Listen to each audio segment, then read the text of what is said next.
Rabotai, nous allons avec l'aide de Hachem donc faire un shiur. Et bonsoir à tout le monde ici. Bonsoir à tout le monde. Nous allons parler de la paracha de Vayeshev, tous les points qui a priori ont un rapport l'un avec l'autre. Il y a un fil conducteur souvent dans la paracha. Ce fil conducteur s'appellera Yosef. Yosef, il est référence à la beauté. Comme il est marqué quand il était déjà en Égypte. La Torah a noté la qualité de Yosef. Et c'est une qualité qui apparemment, elle est physique, certes, mais c'est sûr et certain qu'elle est aussi métaphysique. Vayi Yosef yefet to'ar v'yefet mar'e. Et Yosef, dit la Torah, yefet to'ar, il était beau. To'ar de stature. V'yefet mar'e, et il a fait les hautes, c'est-à-dire tout celui qui voyait Yosef, il voyait une beauté exceptionnelle. Donc vous connaissez bien sûr la suite. Vatissa eshet Adona veta'enea el Yosef, et la femme de son maître, Potiphar, elle leva ses yeux à Yosef, va tomer, et elle lui dit, Shirfa imi, c'est-à-dire commerce avec moi. Avec le gentil mot de pudeur que l'on peut dire. Hein? Vaïma'en Yosef. Et Yosef refusait Vaïomer, et il lui dit, tu sais que ton patron, je vais aller direct, ton patron, il m'a tout laissé entre mes mains. Ton mari, il m'a laissé tout entre mes mains. Comment vais-je faire ce péché alors que je vais fauter à mon contre à l'égard de mon patron, les hatati, les lokim. Et aussi, je vais fauter à Hachem Barach. De là, on peut déduire, instamment, il me vient l'idée, on peut déduire quelque chose d'extraordinaire. Que la beauté physique de quelqu'un, c'est aussi une beauté métaphysique. Et s'il faute il faute en fait, il fait deux péchés. Le premier, c'est vis-à-vis de sa beauté physique, c'est-à-dire contre Akadosh Baruch Hu, qui lui a donné cette beauté physique. Et en plus, il va fauter l'Elohim, c'est-à-dire éternellement. Éternellement. C'est pourquoi la Torah, elle a répété deux qualificatifs. Le premier, Yefet To'ar, c'est-à-dire il était très beau de stature, de prestance. Je ne sais pas, peut-être il était fin, c'était un mannequin. V'yefet Mar'e, il était beau de visage. Autrement dit que Yosef ressemblait typiquement comme deux gouttes d'eau à Yaakov, mais plus que ça, il ressemblait à sa mère, à Rachel. Car il est dit à propos de Rachel, Yefat To'ar v'yefat Mar'e. C'est les mêmes termes. Hein? Les mêmes termes. Donc on a, comment on a dit, papier-collé. On a copié-collé, on a pris le collé ici de Rachel et on l'a mis avec Yosef. Et bien sûr, c'est qu'il y a une résonance, c'est qu'il y a un fil conducteur entre les deux. Et c'est là où Yosef, qui est remarquable par sa beauté physique et métaphysique, pas seulement la beauté est physique, mais la beauté physique relève et révèle une beauté qui est spirituelle, qui est shmimite, ciel, si l'on peut dire, ciel. Comment? Nous allons faire la correspondance entre cette péricope qui va être lue ce Shabbat, tout le Ham Israël va lire cette paracha, et nous allons la relier avec bien sûr la fête de Hanouka, qui est la fête des lumières, la fête de, pas seulement la lumière, qui est Fatoa, c'est-à-dire elle est belle. Quand vous allumez une bougie de Hanouka avec l'huile d'olive, non seulement que l'huile d'olive de prestance, elle est pure, elle est translucide, et elle allume, de facto, elle allume mieux que toutes les lumières, mais elle a quelque chose de particulier, c'est qu'elle est aussi métaphysique, c'est qu'elle révèle, pas seulement les Fatoar, mais c'est-à-dire la présence, la forme de la bougie, mais elle révèle les Fatmar'e, c'est-à-dire elle est très belle à voir. C'est la raison pour laquelle nos sages, dans la prière que nous allons pratiquer, nous allons dire Baruch Ata Hashem Elokeinu melech haolam asher kiddushanu b'mitzvot v'tzivanu lehadik ner Hanouka. Il y a qui disent ner shel Hanouka. Il y a qui disent ner shel Hanouka. D'accord? Oui. Et il y a qui disent ner Hanouka. Nous, on a l'habitude de dire, les Sfaradim, ner Hanouka. Parmi les Sfaradim aussi, ils disent ner. Tu dis ner shel Hanouka. Si l'on dit ner shel Hanouka, nous allons regarder les initiales ensemble. Donc les initiales ner, c'est Nun, Shel, Shin, Hanouka, Het, Nahash. C'est ça qu'il faut pas dire ici. Nahash, serpent. Si on Qui était le serpent? Non, on peut le garder. Qui est le serpent? C'est Yavan. Yavan est le serpent. Yavan, c'est Alexandre Mokdon, qui a été le roi qui a dominé le monde entier. Alexandre Ier. Et donc il a gouverné Israël pendant 180 à 160 années. Il a gouverné en Israël. Ça pense, quand on réfléchit, 180 ou 160 années, c'est énorme. C'est énorme. L'indépendance du Ham Israël après la Shoah, c'est combien d'années? Le renouveau. Le renouveau. C'est combien? 60 plus que ça. On a Plus, fait 70 ans. Mais Plus que ça. On est à 48. Ah. D'accord. C'est vrai ou pas? Donc on va dire 70, 72. Ok. Et c'est énorme. Il nous paraît très loin, très long. Alors imaginez que les empires romains, les empires grecs viennent en Eretz Israël, ils gouvernent Eretz Israël, ils sont là à souiller la terre d'Eretz Israël dans la forme la plus absolue qui s'appelle Yefat Toar, Yefat Marché. Par Eretz Israël, Ur'e Betov Yerushalayim, Ur'e, regardez le bien de Jérusalem, la beauté de Jérusalem. Nous allons arriver à ça où le roi David a parlé de la beauté de Eretz Israël et en particulier le Beth Amikdash. Hein? C'est marqué là-bas dans le texte Yefenof Mesos Kol Haaretz. C'est quoi Yefenof? Nof, c'est le, comment on appelle ça? Paysage. Yefé, il est beau. Le paysage et la beauté du paysage de Jérusalem lorsqu'il y avait le temple construit, Mesos Kol Haaretz, c'était la joie et l'allégresse de toute la terre entière. Je ne parle pas de la terre d'Eretz Israël, toute la terre entière, le globe terrestre connaissait qu'il y avait une beauté. Cette beauté-là a été souillée. Et en fait, ça s'est produit dans le Beth Amikdash 2, et qui s'est détruit et qui a été souillé. Et en fait, toute cette histoire du Beth Amikdash avec nous pouvons la trouver ici, dans la paracha de la semaine, avec Yosef Hatzadik. Qu'est-ce que veut la femme de Potiphar? Qu'est-ce qu'elle veut? Elle attrape dans son vêtement et elle lui dit, il faille commercer avec moi. Et donc, il faille commercer avec moi. Alors il refuse. Vaïmaen. D'accord? Il refuse. Vaïmaen, Vaïomer. Au-dessus du mot Vaïmaen, hein, je vais vous le lire, il y a ce qu'on appelle une chalchelette. Une chaîne. C'est quoi cette chaîne? Qu'est-ce qu'elle veut dire cette chaîne qui est en au-dessus? D'ailleurs, lorsque le lecteur du Sefer Torah va lire donc le ta'am, la sonnerie, hein, du ta'am, chalchelet, il va dire Vaïmaen, et il descend vers le bas. Tu vois? Pourquoi? C'est comme une chaîne. En fait, la première raison que l'on peut dire sur cette raison de la chaîne qui est au-dessus, c'est qu'elle a voulu l'enchaîner. C'est exact. Elle a voulu le menotter. C'est ça qu'il a dit. Non. La force de la Touma, elle était tellement grande. D'accord? Ce jour-là, tous les astres se sont mis avec les forces d'impureté pour séduire Yosef à pratiquer la le faire chuter.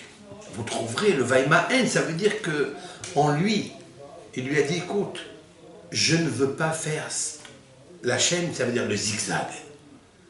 je veux rester étan, c'est-à-dire fixe dans mon idée, avec mon patron, qui est ton mari, et avec Elohim, qui lui, il voit tout. Alors, elle a fait descendre la chaîne pour la faire, pour le zigzag, pour le zigzaguer, comme on dit, comme une chaîne. Et en fait, l'enchaîner. Et Yosef, il refuse. Mais il y a un autre ta'am, c'est-à-dire il y a un autre signe qui est immédiatement après. Pasek, c'est un mur.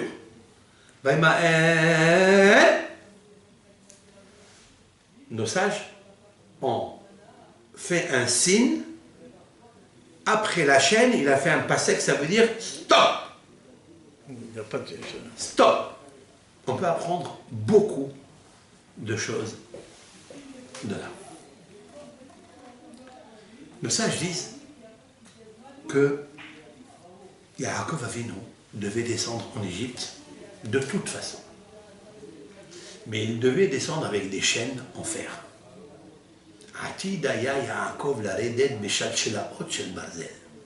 Je traduis.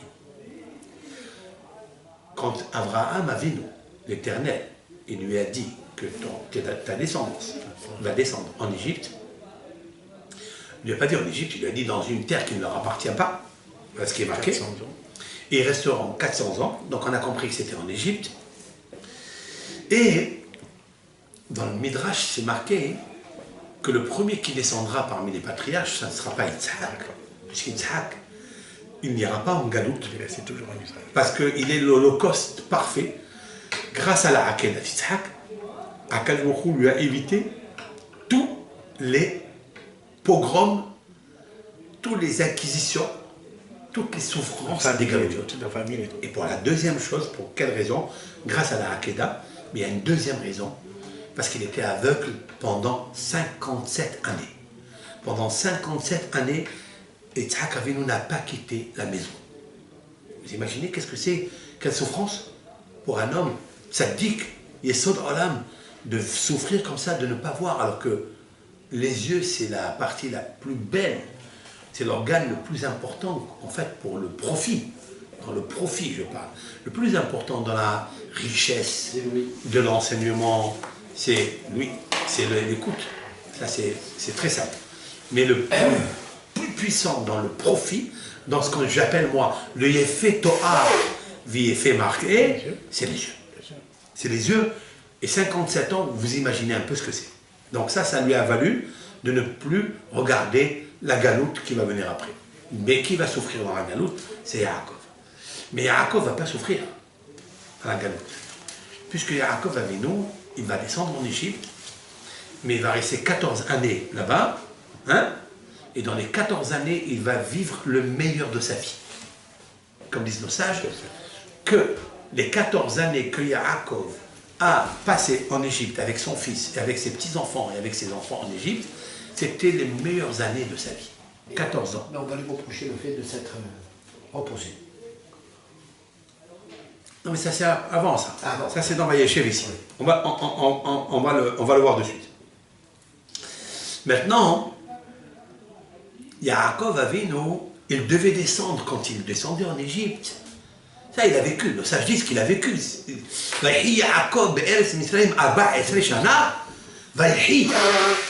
On le verra dans la péricope de Vahi. Il a vécu. Ça veut dire autrement dit qu'il allait vivre le contraire. D'où on le sait qu'il allait vivre le contraire. Il devait descendre Béchat chez la haute, chez le Barzel, avec des menottes en fer, comme qui? Comme son fils.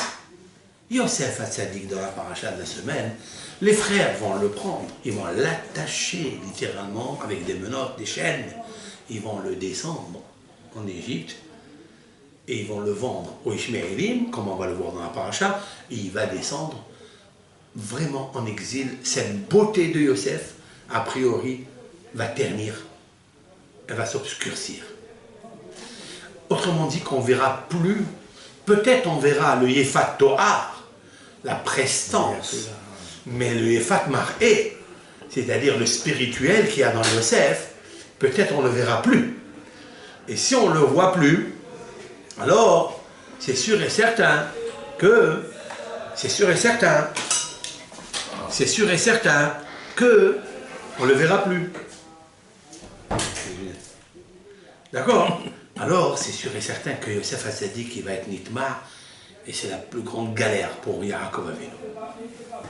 Qu'est-ce qu'il a fait, Yosef, pour éviter cela? Hein? Vaïma,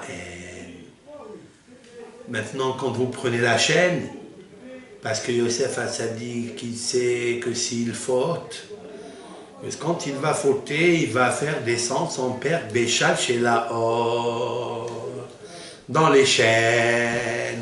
Et voilà pourquoi il y a la chaîne. Il refuse Yosef, que grâce à lui, son père ne descendra pas. Hein.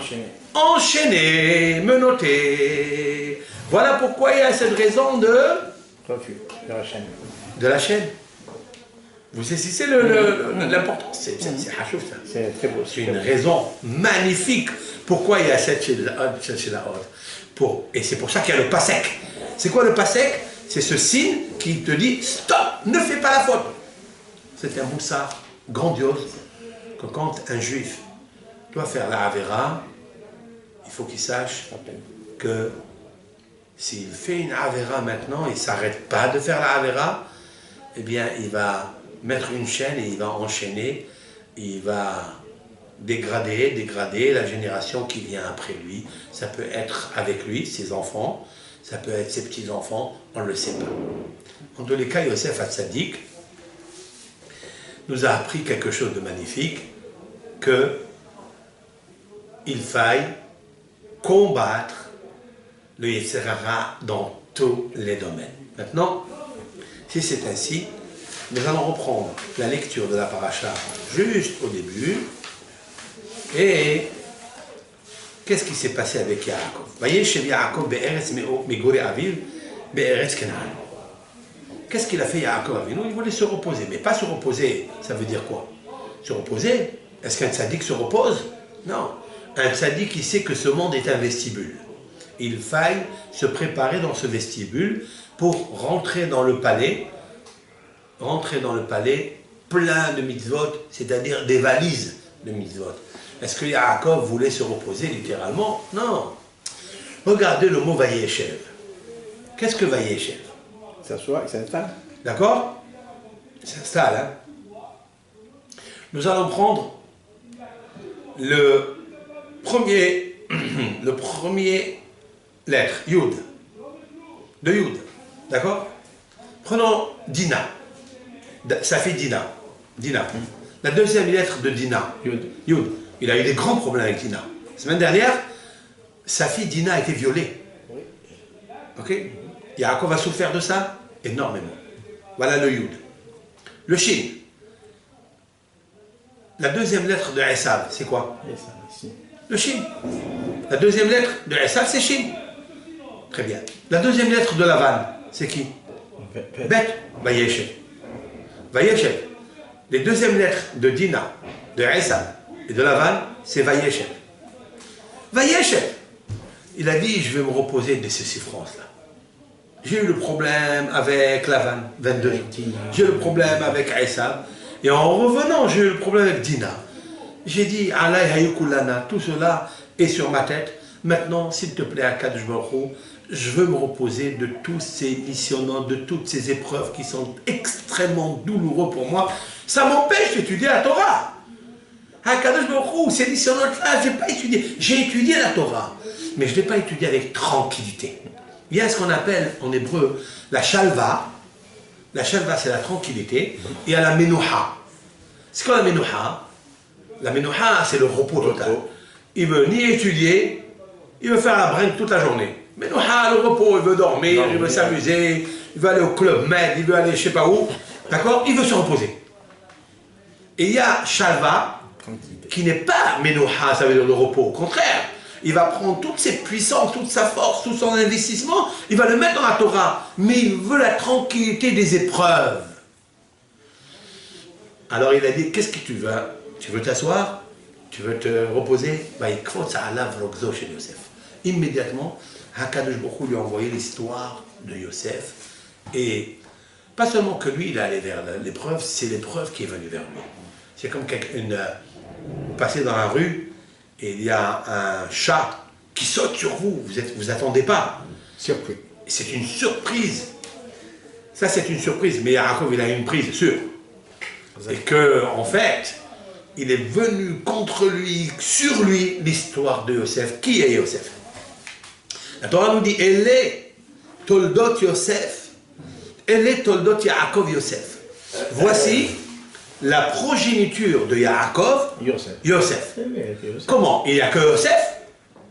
La Torah a nommé en exergue que qu'est-ce qui était plus important de Yaakov, c'est Yosef. Ben Sheva Esre Shana, âgé de 17 ans, il était berger, il était Na'a, ça veut dire qu'il faisait des gamineries. Même à l'âge de 17 ans, on a, comme il a dit Rachid, il s'amusait, il était content, il était heureux. Ce n'était pas un garçon, celui qui était dans son petit coin, tranquille. C'était un garçon très sage, très bon, mais très vivant. Na'a, ça veut dire il remuait trop. Ça veut dire qu'il se faisait beau, tout court. Mais la beauté qu'il avait, ça reflétait la beauté spirituelle qu'il avait, c'est-à-dire la sagesse. Qu'est-ce que fait après? Mais Israël, Ahav et Yosef, Mikol Banav, je passe et je passe. Et Israël a aimé Yosef de tous, parmi tous ses enfants. Pourquoi? Ki ben zekoni moulo, parce qu'il est le fils de la vieillesse. De la vieillesse. Ok? Ve'asalo ketonet pasim. Alors il lui a fait une tunique bariolée. Rayée ou bariolée. Hein? C'est-à-dire de couleur bariolée, avec comme un amer, comme une panthère. Alors maintenant, je ne comprends pas le texte. La première question que je pose ici, sur le texte, on commence avec Eletol dot Yaakov Yosef. Voici la progéniture de Yaakov, c'est Yosef, on cite le nom de Yaakov. Et puis après, quand on va parler de l'amour de Yaakov vis-à-vis de Yosef, on change le terme. Ve Israël, Ahav et Yosef. Et Israël, il a aimé Yosef. Pourquoi il n'est pas dit tout court, Ve Yaakov, Ahav et Yosef? Ça c'est la première question. La deuxième question, pourquoi tu l'aimes? Pourquoi? Parce qu'il est le fils de sa vieillesse. S'il est le fils de sa vieillesse, pour ça il faut l'aimer. Plus que tout le monde. Quoi, c'est la canne de sa vieillesse. Et Binyamin, c'est lui la vieillesse. C'est lui la canne de sa vieillesse. C'est Binyamin, c'est pas Yosef. Et la troisième question que je pose, même si on dit que c'est la canne de sa vieillesse, on va dire ça. Pour ça, il fallait faire quelque chose qui est tellement beau, la tunique en lumière. C'est quoi ça? Pour répondre à ces trois questions que j'ai posées, il nous suffit de voir c'est quoi qui ben zekonimol. D'après le sens le plus simple, c'est l'enfant de sa vieillesse, certes. Mais regardez ce qu'il dit le Targum Onkelos. Le Targum Onkelos traduit le mot Ben Zekonim qui bar hakimhu. Mais Israël Raham Yat Yosef, je traduis en araméen, et Israël a aimé Yosef, Mikol Benohi, de tous ses enfants, arrêt parce qu'il était bar hakim. C'est quoi Bar Hakim? Un enfant intelligent. Et c'est pourquoi on comprend pourquoi il lui a fait Ketonet Passim. Tu peux comprendre que cette tunique qui est Yefat Toar, je reviens, c'est le jeu de mots universel qui va tourner dans cette paracha, qui est le mot clé, qui est en relation avec Hanouka, qui est magnifique. Alors, d'accord? Ça veut dire quoi? Ça veut dire que, en fait, ce vêtement qu'il lui fait, c'est pour cacher la sagesse intérieure sublimissime, à l'effet subliminal de Yosef Hatzadik. L'intelligence de Yosef. La tunique, elle va avec. Maintenant, on peut comprendre pourquoi il a fait une différence avec les enfants. Il l'a aimé. Lorsqu'on dit ici, Israël aime, ça n'est pas un amour physique, parce qu'un père, il aime tous ses enfants pareils. Que ce soit le grand, le Bechor, ou le second, le dernier, il aime tous pareil. Mais il y a toujours un parti pris. Parce que Yaakov, il est le symbole spirituel le plus haut des patriarches. Il devra transmettre cette qualité de sagesse, d'intelligence, il devra la transmettre à son fils. Un des enfants. C'est lequel? Celui qui est le plus doué, le plus réceptif. Et celui qui peut être modelé selon la Chokhmah de Yaakov Avinu. C'est la raison pour laquelle on ne parle plus de Yaakov. Parce que Yaakov, en fait, c'est le corps. C'est de Yaakov qui travaille chez Lavan. C'est Yaakov qui supporte Esav. C'est Yaakov qui supporte Dina. Ça, c'est Vayeshev Yaakov. Ça, c'est le Yaakov. Mais Israël, c'est une note un peu plus haute, un peu plus élevée. C'est le Israël, c'est en fait la Neshama de Yaakov Avinu. On aurait pu choisir aussi Issachar aussi, qui est le Torah aussi. Je n'ai pas compris. Il aurait pu choisir Issachar aussi, Yaakov. Puisqu'il aimait la Torah, il aimait l'étude. On ne parle pas d'aimer la Torah. On ne parle pas de celui qui est assidu. Au contraire, on parle de celui qui a la Chokhmah. C'est pas forcé que Issachar qui étudie la Torah, il est aussi hacham que Yosef. Il y a un sixième sens pour capter la sagesse. Ça veut dire, Issachar pourra étudier la Torah, mais peut-être Issachar n'est pas capable d'interpréter les rêves aussi cachés, aussi dissimulés, comme il l'a fait Yosef Hatzadik. Pas que les rêves. Hein? Les rêves, il a administré la grande Égypte. Ça c'est le effet Toar. C'est-à-dire ça c'est intelligent. Ça c'est la structure. Oui, mais il faut être intelligent. Il faut être très intelligent. Ça n'est pas n'importe qui peut, même Issachar peut avoir une connaissance. On dit que Issachar a la connaissance Binalaïtim, c'est-à-dire c'est les enfants de Issachar, c'est bien ce que tu as relevé, que toute la... quand on rend l'année embolismique, vous savez, il y a 13 mois, il faut connaître toutes les séquences, toutes les prédispositions des astres, tout le mahalar, comment marche le globe univers planétaire. Ça, qui est-ce qui connaissait dans ça? Issachar. Issachar. C'était pas un âne simple, il était un âne musclé. Il savait. Peut-être que Yosef n'était pas capable de ça. Ici, on veut une chokhmah qui est plus profonde, une beauté de chokhmah. C'est-à-dire un avon vers hacham, comme va le proclamer notre cher pharaon, qui va dire ça c'est un homme exceptionnel. On verra ça. Maintenant, qu'est-ce que c'est alors qu'il était intelligent? Disent nos sages que Yaakov a étudié la Torah. Combien de temps il a étudié la Torah, Hachem Va'ever? 14 ans. Il a étudié la Torah, Hachem Va'ever, avant d'y aller chez Lavan, il a étudié 14 années de Torah. Combien il va vivre avec Yosef en Égypte? 40 années. 14 ans. 14 années, pardon, il va vivre avec Yosef en Égypte. 14. D'accord? Et il va vivre 17 années, pardon, c'est pas 14. Il va vivre 17 années. Les meilleures années, c'est 17 années avec Yosef. Mais il a étudié 14 ans, Hachem Va'ever. Qu'est-ce qu'il a étudié dans ces 14 ans? Il a étudié quoi? Il a étudié toute la Torah entière, c'est-à-dire, ce sont les Sédarim des Mishnayot. Quel est le Sédar de Mishnah? Quels sont les Sédars de Mishnah? Combien il y en a? Hein? Il y en a 6. 6 Sédars Mishnah. Dans cette Mishnah, c'est-à-dire la Torah orale. La Torah orale est l'amplification de la Torah écrite. C'est-à-dire la Torah écrite, c'est un grand océan, certes, mais la Torah orale, c'est encore un plus grand océan, parce qu'il dérive de cette Torah écrite. Et Yaakov Avinu, il a étudié toute la connaissance du monde, c'est-à-dire la botanie. Il a étudié le temps, il a étudié les plantes, il a étudié les fêtes, il a étudié la kedusha, les kadashim, il a étudié tout ce qui englobe. Qu'est-ce que c'est les 6 traités talmudiques de la Mishnah? C'est quoi? C'est en fait, c'est Zeraim, Moed, Yeshuot. Il y a tout ce qui se passe dans l'univers, toute la sagesse qui est incluse dans l'univers. Nos sages l'ont décrypté avec des codes halachiques. Il faut lire le Kriyat Shema. À quel moment on parle du temps? Quel temps?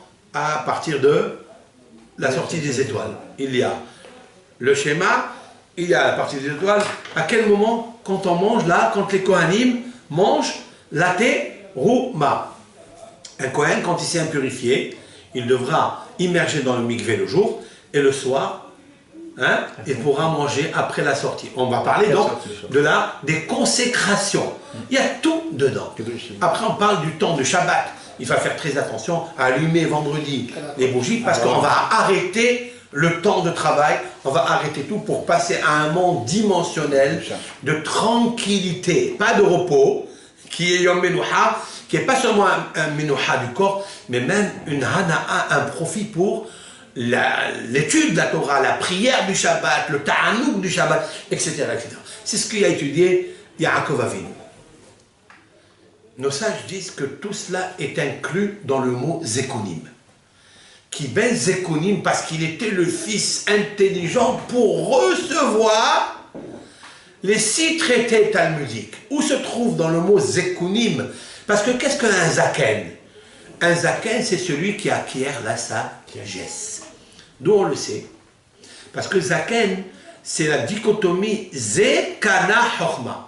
Zekana, celui-ci a acquis. Zaken, un monsieur qui est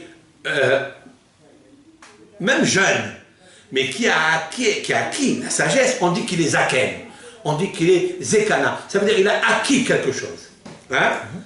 Alors, on voit dans Zekunim, tu as Zeraim. Regardez dans les initiales. Zeraim, c'est quoi Zeraim? C'est toute la première partie de Kriyat Shema, comment on fait le Maaser, comment on fait la PA, toutes les lois de Botami, toutes les lois des champs, toute la loi de la Shemitah, tout se trouve dans Zeraim. Zeraim, en fait, c'est la semence. On plante, il sort un arbre, on n'a pas le droit de toucher, jusqu'à 3 ans, et après on peut profiter de ce fruit. On plante une vigne, on devra donner le maaser. On plante du blé, on devra donner le maaser, on devra donner la terouma, etc., etc. Toutes ces lois-là que régissent le peuple d'Israël. Après, vous avez, ça c'est Zekin. Après, Kouf, c'est Kadashim. Kadashim. Kadashim, ça veut dire toutes les consécrations que l'on pratiquait dans le Beth Amikdash. Yaakov Avinu, le Beth Amikdash n'est pas encore construit. Il connaissait tout ça, bien sûr que Abraham. Alors là, je vais vous citer quelque chose qui est écrit dans le livre de Hida, de Rav Hida, dans son livre intitulé Les vaches, les filles, de mémoire bénie, bien sûr, notre maître. Il a dit que, dans ce livre, il a dit que pendant 15 années, Abraham, Yitzhak et Yaakov ont étudié la Torah. 15 ans ensemble. Donc Abraham Avinu était en connaissance de toute sa Torah. C'est marqué qu'Abraham Avinu, il a étudié toute la Torah entière jusqu'à éprouver Tafshilin. C'est-à-dire, c'est ce plat, ce fameux plat que nous préparons la veille d'un Yom Tov qui précède un Shabbat. Hein, que l'on peut cuire le jour de Yom Tov pour Shabbat. Et ça, normalement, on ne peut pas. Mais si on fait le Hirouv, donc on fait ce signe-là, on prépare un plat de viande et aussi enfourner un pain qu'on garde, on peut s'appuyer le jour de Yom Tov sur ça pour pouvoir préparer le Shabbat. Hein? Ben, ça c'est quoi? Ça c'est une aide de Kadashim, ça veut dire Abraham Avinu, il a tout étudié. Après vous avez le Nun, c'est Nashim. Nashim, c'est toutes les lois des femmes. Yaakov Avinu a étudié toutes les lois des femmes. Qu'est-ce que les lois des femmes? Le mariage, Dieu préserve le divorce, toutes les lois des femmes, à quel moment elles doivent se marier, comment on doit les marier, toutes ces lois-là, les lois de la Nida, de la période du mois, etc. Le Yud, c'est Yadaïm. Yadaïm, c'est quoi? Yadaïm, c'est, vous savez, c'est les lois les plus difficiles au monde. C'est quoi? Par exemple, hein, j'ai un objet. Oui? J'ai un objet. Et il y a une main dans l'objet. Où j'attrape. Oui? Une anse. Bravo. C'est un reptile mort. A touché uniquement la anse. C'est pur. D'accord? Il n'a pas touché le verre lui-même, l'objet lui-même. Il a touché juste la anse. Comme elle est reliée. Est-ce qu'elle est impurifiée ou elle n'est pas impurifiée? Est-ce qu'il y a un vase communicant entre les deux ou pas? Eh bien, ça s'appelle Yadaïm. Un vase communicant avec la main, puisqu'on tient l'anse. Non, mais oui, Mais est-ce que le reptile qui a touché, un reptile mort, hein, Est-ce qu'il est rentable? est-ce qu'il communique l'impureté au verre par rapport à l'anse qui n'est que qui n'est qu'un rajout, hein? Ça s'appelle qui n'est qu'une main. Elle n'est qu'une main, mais c'est pas l'objet lui-même. Voilà, des lois comme ça. Ou par exemple, oxyne. Par exemple, une poire. Vous voyez? Qu'est-ce qu'on considère? La poire, c'est l'essentiel. Mais la queue de la poire, est-ce que la queue de la poire, est-ce elle fait partie intégrante de la poire, ou bien c'est quelque chose qui, de toute façon, on enlève, on jette, donc il n'est pas considéré, oui? Est-ce que si le reptile mort a touché la queue de la poire, est-ce qu'elle purifie la poire ou pas? Mais c'est des lois très compliquées, très très compliquées, et sur cela, combien d'encre s'est versé? Hein? Bon, levons l'encre, continuons. Après, vous avez, même, c'est Mo'ed. Le même, c'est Mo'ed. Mo'ed, ça veut dire les lois du Shabbat, les lois des fêtes, Sukkot. Combien, c'est à la faute aussi, elles sont complexes, elles sont très difficiles, il nous faut les répéter et les répéter. C'est le devoir des Bahoré Shiva, des Rabbanim, qui s'assoient pour connaître toutes ces halakhot. Ça n'est pas facile. Tout cela, Yaakov s'est attelé pendant qu'il s'est assis. Vous écoutez? Le Vayeshev Yaakov, après qu'il est sorti du problématique douloureux de Lavan, de Esav, de Dina, hein? Qu'est-ce qu'il a fait? Eh bien, il s'est installé. Il a dit, maintenant je prends Yosef et je vais étudier avec lui. Mais il ne savait pas que Vayeshev, nous avons oublié tout à l'heure un Vav. Le Vav, quelle est la deuxième lettre de Yosef? Vav. Lui aussi va être parmi les souffrances, parmi les galouillottes. Mais celle-là, c'est la première que la Torah elle a marquée. La première qu'elle a marqué la Torah, c'est le Vav, parce que c'est le plus important pour Yaakov et plus douloureux pour Yaakov de perdre Yosef. Maintenant, vous comprenez qu'est-ce que c'est Vayeshev. Vav, la deuxième lettre de Yosef, c'est le Vav. Maintenant, je vais vous dire quelque chose encore plus. Parce que le Vav, c'est la lettre fondamentale du peuple d'Israël. J'ai parlé énormément de ça plusieurs fois. Le Vav, c'est le Ikar, le Vav, c'est le Hibour. Le Vav, c'est la lettre qui relie les mondes, c'est celle qui relie la famille, c'est celle qui relie un maître avec son élève, c'est celle qui relie un homme avec sa femme. C'est le crochet, c'est un crochet. Le problème, c'est s'accrocher. Au lieu de se mettre en crochet, il s'accroche. Et quand on s'accroche, il n'y a plus de crochet. Ça sent le clocher. Après, on pleure et on crie. Et tout ça, il faut soigner énormément la lettre Vav, c'est-à-dire la main droite, c'est-à-dire l'amitié, l'amour, etc. Ça aussi, qu'est-ce qu'il a fait Yosef? Qu'est-ce qu'il a fait Yaakov? Ve Israël ahav et Yosef, je reviens. Ve Israël ahav et Yosef. Ça pas seulement Yaakov, parce que le Vav, c'est la transmission. Le Vav, c'est qu'il a pris tout ce qu'il connaissait et il s'est attaché à Yosef pour lui communiquer, lui transmettre. En fait, c'est la transmission.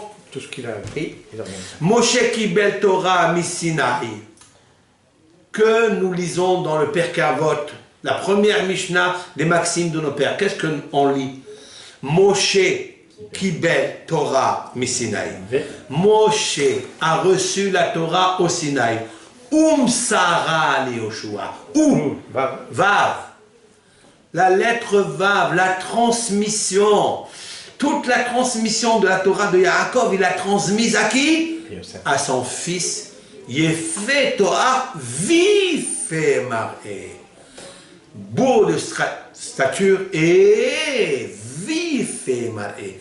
Il était beau de beauté, de splendeur, parce qu'il avait le Vav avec lui. Vif et maré, parce qu'il avait la connaissance de la Torah. Alors, si c'est comme ça, Ve'asa lo ketonet passi. Et il lui a fait ketonet passi. Cette paracha, elle va tomber à Hanouka. Combien de Nérot on allume à Hanouka? 44. 44? Ok. Est-ce que nous avons une allusion dans la Torah que nous allons allumer 44? Je l'ai dit. 44 bougies. 44 bougies, c'est-à-dire 36, plus le Shabbat. Shabbat, oui ou non? Oui. Je vais vous dire où elle se trouve cette... Yosef, il est beau, oui. Yosef, il est splendide. Yosef, c'est le hétrog. Dans la paracha de Bereshit, c'est marqué là-bas, un verset. Concernant le fruit interdit du bien et du mal, c'est marqué que la femme, hein, Hava, va terrer Aïcha, et la femme, elle a vu, qu'il est bon, le fruit à manger, mais l'Ahmad, il est agréable. Si tu le manges, tu deviens agréable parce que les haskil, parce qu'il va te donner l'intelligence. Et qu'il est un plaisir pour les yeux. Voilà ce qui est marqué là-bas, c'est vrai? Regardez dans le mot Nehmad. Comment on va corriger cette faute du fruit interdit du bien et du mal si on regarde la graphie du mot Nehmad, Nun, Het, Mem, Dalet. Nun, 50. Het, 8. 58. C'est la dichotomie Ner, Hanouka. Nerot, Hanouka. Les bougies de Hanouka. Qu'est-ce qui me reste? Mem, Dalet. Mem, c'est 40. Dalet, c'est 4. 44 bougies de Hanouka. C'est beau ça. De là qu'on sait que c'est 44. Voilà. De là on peut prendre une allusion belle, très belle, et on peut la coller, la relater avec la fête de Hanouka. Et en fait, à Hanouka, il est interdit de toucher l'huile qui allume les bougies. C'est interdit. C'est vrai? Et si c'est interdit, à ce moment-là, tu ne peux que les voir.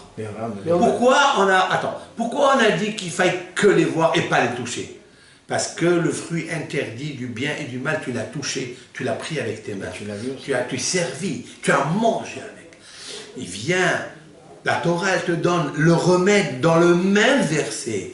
Qu'est-ce que tu devras faire à Hanouka? Ben, tu devras seulement regarder les 44 bougies et pas t'en servir. Mais on a pas une allusion, on a une allusion beaucoup plus importante, puisqu'on nous dit d'allumer pendant de 1 jour, ça passe à 8 jours, c'est ça? Voilà. Et alors on allume chaque fois une et plus une, et on a le compte. Ça, c'est... Mais ça c'est bien, mais alors, mais non, quand j'ai dit une allusion, ça veut dire où tu trouves dans la Torah l'histoire des 44 bougies que le peuple d'Israël va allumer dans la Malchoute Yavan, dans l'empire grec, et qu'on va trouver cette fiole d'huile, et cette fiole d'huile, elle va allumer, au lieu d'1 jour, elle va allumer 8 jours, et donc elle va allumer 36 bougies, plus le Shabbat, 44 bougies. D'où tu sais ça? Tu le trouves dans la Torah, dans la résonance du texte lui-même. Et tu le trouves, c'est extraordinaire. Ça veut dire, autrement dit, que notre histoire avec la grecque, comme ça va se passer mercredi, puisque ça se trouve à samedi soir, pardon, c'est-à-dire 25 qui se lève, cela veut dire que cette histoire entière, elle est reliée avec le fruit interdit du bien et du mal. Et je vais vous expliquer pourquoi. Le temps il passe. Qu'est-ce qui est marqué là-bas? Ça sera les bougies de Hanouka seulement un plaisir pour les yeux. La Torah te dit combien de bougies, quelle fête, Nerot, Hanouka, même Dalet, et que ça soit que la vision des yeux, le profit des yeux. Avec ça, c'est là où je veux mettre mon grain de poivre ou de sel, ça dépend des épices que vous aimez. Allez, je vais mettre un parfum. Les femmes, pendant la demi-heure, toutes les femmes, je les invite à avoir cette kavana-là. Quand elles regardent les bougies de Hanouka pendant cette demi-heure, il faille faire le tikkun de la faute originelle. Parce que vous étiez dedans. Votre neshamot des femmes était dans la neshama grandiose, dimensionnelle de Hava, comme dit le Harizal, comme dit le Zohar HaKadosh. Donc vous étiez aussi là-bas. Et vous avez aussi consommé, après avoir vu le fruit du bien et du mal, vous l'avez consommé, ça vous a donné un plaisir à vos yeux. Et ça a causé toute l'histoire de Yavan, des impurifications de la lumière, c'est-à-dire des huiles. Et donc, quel est le tikkun? Quelle est la réparation? Au moment, pendant une demi-heure, j'ai pas dit qu'il fallait regarder tout le temps pendant une demi-heure, parce que j'ai donné une ségoula à faire, donc ils ne peuvent pas tout faire. Mais, la ségoula que nous avons donnée de prendre les 60 pièces, hein, parce qu'il y a 60 lettres dans Birkat Kohanim, que nous lisons pendant Hanouka, c'est la lettre Samer qui régit le mois de Kislev. Et donc la Birkat Kohanim qu'on va lire, on va donc donner 60 petites pièces. Au total, on va donner 4,80 €, hein, 480 pièces. Ça fait 4 €. 48. Quoi 48? 4,80 €. 4,8. Ouais, c'est pas beaucoup. Hein? C'est pas beaucoup. Pourquoi 480? Parce que qui était la force négative qui a induit, séduit, introduit Hava dans la faute? C'est Nahash. Avec qui? Le Nahash, c'est féminin. Mais il était avec Nahash, c'est masculin. Oui, mais il était avec sa féminité. Lamed, Yud, Tav. On va le dire une fois, Lilith. Voilà. Lilith, c'est Laïla, c'est la nuit. La nuit attire tous les ennuis. Ben, c'est elle qui a induit Hava dans la faute. Alors, comment elle va corriger ça? Elle sera obligée de corriger que toutes les nuits, Kol Laïla, Lilith, Kol Laïla, elle va prélever 60 petites pièces centimes dans le nombre de 8 fois 6, 48, donc 480 petites pièces, donc ce qui fait 4 €, 8, 80 dans les 8 jours. Et ça casse la faute qu'elle a provoqué d'ailleurs toute la catastrophe du monde. C'est exceptionnel, ces goûts-là. Mais je les invite à regarder les nérotes pour réparer pendant les 8 jours les 44 bougies. Quelles sont les 44 bougies? Ben, c'est très simple. Les 44 bougies, après la faute, se sont éteintes. Et alors? Il faut les rallumer, Mais où sont parties ces 44 bougies? Ben, elle a été expulsée du Gan Eden. Qu'est-ce que quand elle expulse quelqu'un de sa ville? Ça s'appelle en hébreu comment? Gola. C'est-à-dire là, Galout. Si vous calculez le mot Gola, c'est la valeur numérique combien? 44. 44! C'est-à-dire elle est partie en Galout. En exil. Gimel, c'est 3. Vav, c'est 6. Lamed, 30, 39, plus 5, ça fait 39. Et 40, ça fait 44. 44, c'est Gola. Alors qu'est-ce qu'il fallait faire ce soir-là, pendant les 8 jours, pour retrouver la Géoula? Il faut introduire la lettre Aleph. C'est-à-dire, c'est lui. La lettre Aleph, c'est la bougie qui tient dans la main, en train d'allumer les 44 bougies pendant les 8 jours. Et c'est ça où va rentrer le Aleph, il va devenir Adam. Parce que 44, c'est Aleph, c'est Adam, Aleph. Après, il te reste Dalet même. Dalet, c'est 4, même, c'est 40. Ça fait Adam. Adam, elle va retrouver la réparation de Adam Arishon. Vous savez que ça, c'est un tikkun pour le Shalom Bayit. Avec son mari. Seulement, si elle a la ferveur, si elle a l'intention au moment où elle allume la Hanouka. D'accord? Elle allume la Hanouka, si elle a cette kavana, elle a tout réussi. Elle a tout réussi. Elle peut ramener le Shalom Bayit au foyer. Ça, c'est au foyer. Je parle du feu, foyer. Hein? C'est une fête de feu. On appelle ça Hag Urim. C'est une fête, pas de Orim. Orim, c'est or, c'est la lumière. Mais la lumière de Hanouka, c'est un feu. C'est un feu. C'est le feu brûlant qui l'a incité à manger de Etzada Tovara. Qu'est-ce qu'il a fait à Kadosh Baruch Hu quand ils ont fauté, il les a expulsés du Gan Eden? Qu'est-ce qu'il a mis à Kadosh Baruch Hu à la porte du Gan Eden pour que personne ne peut rentrer? Il a mis... Non, je l'ai fait avec l'épée flamboyante. L'épée flamboyante. C'est quoi cette épée flamboyante? C'est du feu. C'est du feu. C'est un feu qui dévore. C'est un feu qui est en même temps ange gardien, mais en même temps qui dévore pour ceux qui veulent s'immiscer et rentrer. Oh, il va avoir pour eux de rentrer dans la Gan sans permission. Ce soir-là, elle peut éteindre le feu tournoyant. Hein? Elle peut éteindre le feu. Et ça, c'est le Shalom Bayit. Et ça, c'est le vrai Shalom Bayit. D'éteindre la mahloquette. D'éteindre la mahloquette. Ça, c'est extraordinaire. Et ça, c'est un moment propice. Ces 8 jours sont propices pour rapporter le Adam. Le Adam, qu'est-ce que Adam? C'est l'homme et la femme. Vous savez que c'est l'homme et la femme. Oui.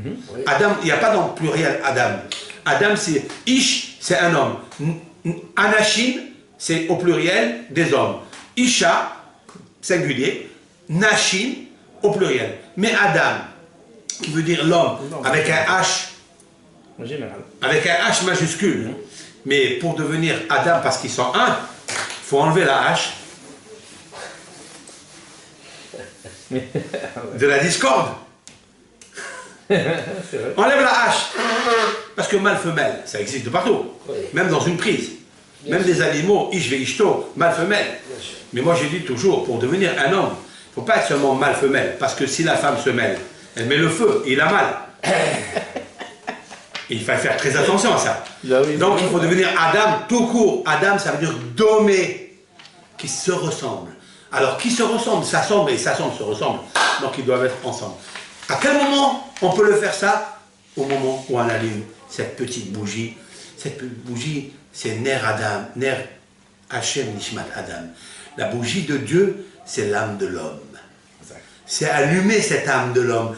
Et je terminerai donc avec Yosef Hatzadik.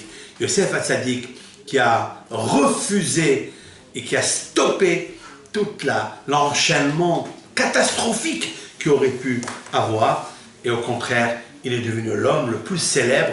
Il a gardé en fait le Yefat Toar, c'est-à-dire la menorah en elle-même, la beauté de la Hanoukia, qui est belle dans sa stature, dans sa, comment on appelle ça, dans sa forme. Et dans sa lumière de beauté. Forme. Veifat Mar'eh, il a gardé la beauté de la lumière qui jaillit cette fois-ci, la lumière spirituelle. Il rassonne qu'Akhidoukhou nous donne toujours la possibilité d'être toujours Yefet Toar, Veifet Mar'eh. Amen.